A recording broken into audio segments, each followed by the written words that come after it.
but I hope they know what they're getting themselves into. January in New York is cold. Good thing this week is well above zero and no snow yet, but still. Actually, I'll be singing at the Light Up New York concert on Friday night before the sleep out, Mom said.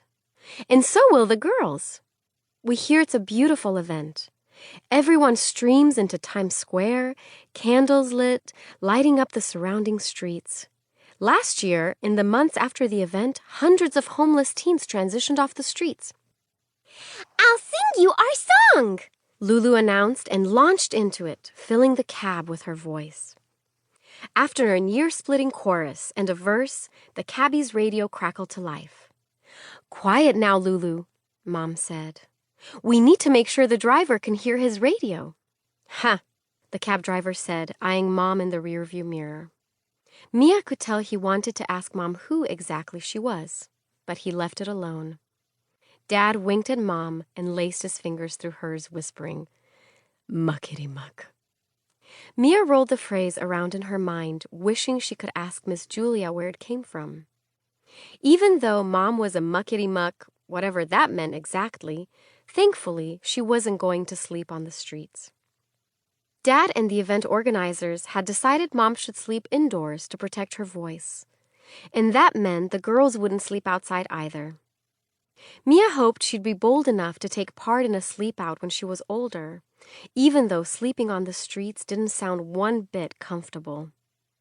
If she'd learned one thing at 3rd Street Community House this fall, it was that being poor wasn't only about not having enough money.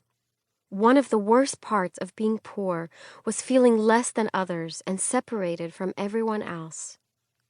Mia thought the sleep out was an interesting way for the community to start to connect, even if it was only for one night. So girls, we have a week in New York, Mom said. What do you want to do while we're in the city? Mia reached for her journal. On the plane, she'd written a list of things she wanted to do.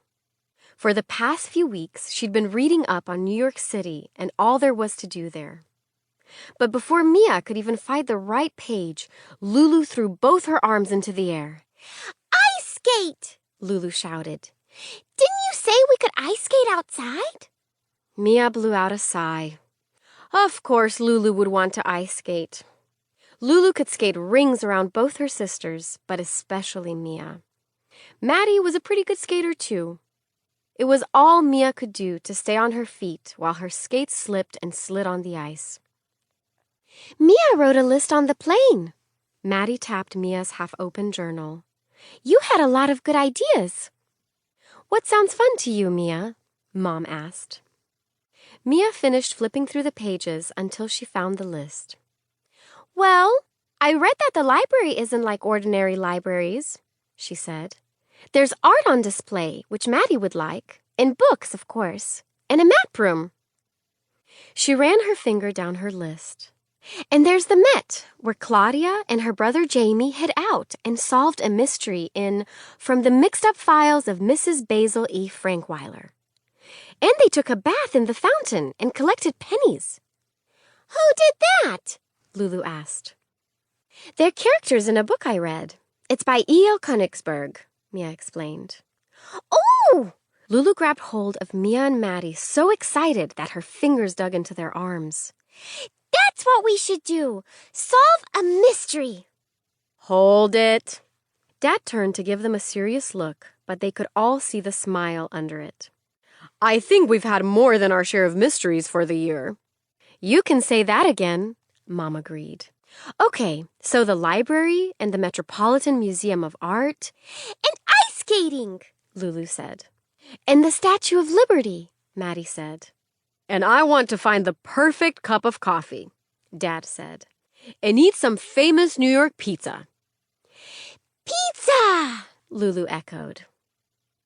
I vote we have pizza for dinner, Mom said. We'll get settled in our rooms and then go see what we can find. What do you say, girls? Yay! The girls chimed for once in complete agreement.